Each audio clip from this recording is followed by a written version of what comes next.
Hi, I'm Andrea Eldridge from Nerds on Call at callnerds.com, and the question that we're answering today is how to remove a bad application from an iPad.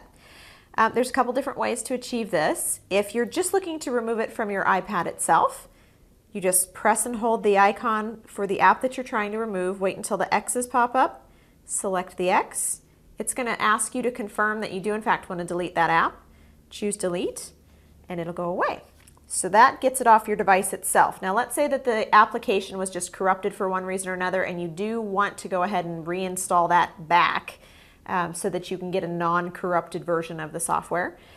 You can do that through your iTunes library.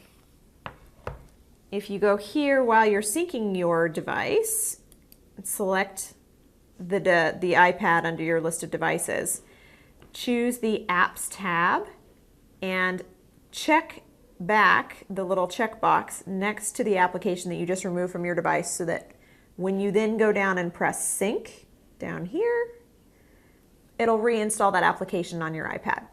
Now, let's say it's an application that you just want to get rid of entirely and you don't want to appear even in your iTunes library from that point on. You're going to go up here to the Apps option under Library and see your list of applications.